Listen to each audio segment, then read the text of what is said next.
पोथी पढ़ी पढ़ी जगमुआ पंडित भयाने कोय, ढाई अक्षर प्रेम का पढ़े सो पंडित होए।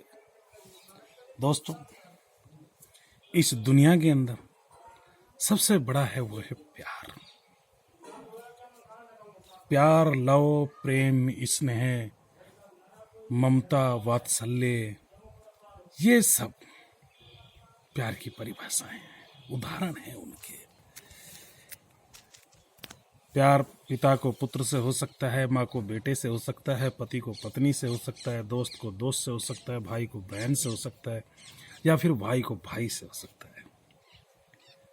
दोस्तों, एक बार एक किसान था, उसके 2 बेटे थे। किसान ने सोचा कि ये दोनों भाई हैं, इन दोनों का अच्छा प्रेम है, कहीं ऐसा ना हो कि आगे चल करके आपस में झगड़ा करें। इसलिए उस किसान ने एक की शादी कर दी और दूसरे को बिगड़ शादी के रख लिया। दोस्तों, समय बीतता जाता है, बड़े भाई के बच्चे हो गए, छोटा वाला कंवारा था, वो ऐसे ही जीवन यापन करता था। किसान ने अपने जीते जी दोनों भाइयों को 5-5 बीघा जमीन अलग अलग बांट करके उन्होंने अपने आंखों के सामने ही दे दिया था। दोनों भाइयों के बिजली का कनेक्शन और पानी था। अमन चैन से उन दोनों के प्यार की जिंदगी बीत रही थी। समय बीतता गया, बड़े भाई के बच्चों की भी शादी हो गई, उनके अंदर वृद्धावस्था आ चुकी थी। एक रात की बात है कि धान की वो कट्ठे बांध बांध करके अपने खलियान के अंदर दोनों भाइयों ने लगा रखा था। तो एक भाई बोलता है कि भाई मैं तेरा खाना ले आऊँगा, तू दोनों खलियानों की रखवाली करना। बोलो ठीक है भाई साहब, आप ले आओ, मैं बैठा हूँ यहाँ पर। अब जो खलियान के अंदर रुका था वो जिसकी शादी नहीं हुई थी, और जिसकी शादी हुई थी वो घर से खाना लेने के लिए चले जाते हैं।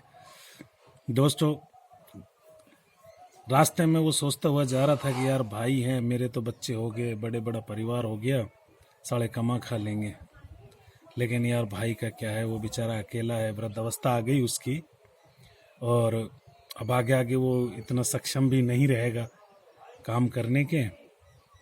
तो वो इसी उधेड़-बुन में सोचता हुआ घर पहुंच गया। हो सकता है उसके दिमाग में कुछ चल रहा होगा।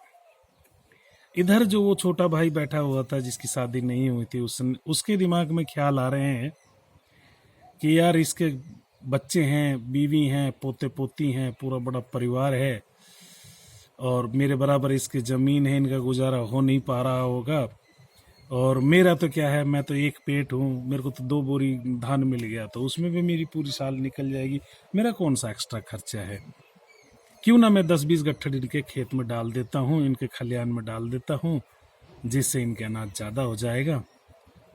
और वो इसी बात को सोचते और वो अपने खुद के खलियान में से गट्ठा उठाता और भाई के खलियान में डाल देता। इधर वो भाई जो घर गया था वो भी सोचते हुए जा रहा था कि यार मेरे तो बाल बच्चे भी हो गए, पोता पोती हो गए, सब मिल करके कमाते हैं, वो अकेला है, भैया वृद्ध भी हो गया, उसके लिए कमाने की स्थिति नहीं रही है, क्यों ना मैं 10-20 गट्ठर उसके में डाल दूं। अब वो गट्ठा लेकर के वो उधर से लेकर के जाता है और वो उधर के लेकर के जाता है।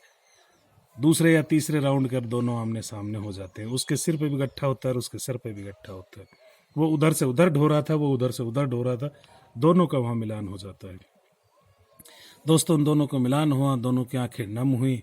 उन्होंने कहा कि भाई आप ऐसा क्यों कर रहे हो? बोले यार मैं तो इसलिए कर रहा था कि भाई मेरे तो बाल बच्चे भी हैं, पोता पोती भी हो गया, तेरे बस की बात कहाँ है अब? और भाई मैं इसलिए कर रहा था कि तेरे पास खर्चा बहुत अधिक हो गया है, मेरे पास कोई खर्चा नहीं है, क्यों ना 10-20 गट्ठर में आपको मिला दूं। दोस्तों, दोनों भावुक हो जाते हैं, एक दूसरे से गले मिलते हैं तो उनकी आंखों से जो पानी गिरता है, तो दोस्तों वहाँ कहीं बरगद के जो बीज थे वो गिरे हुए थे।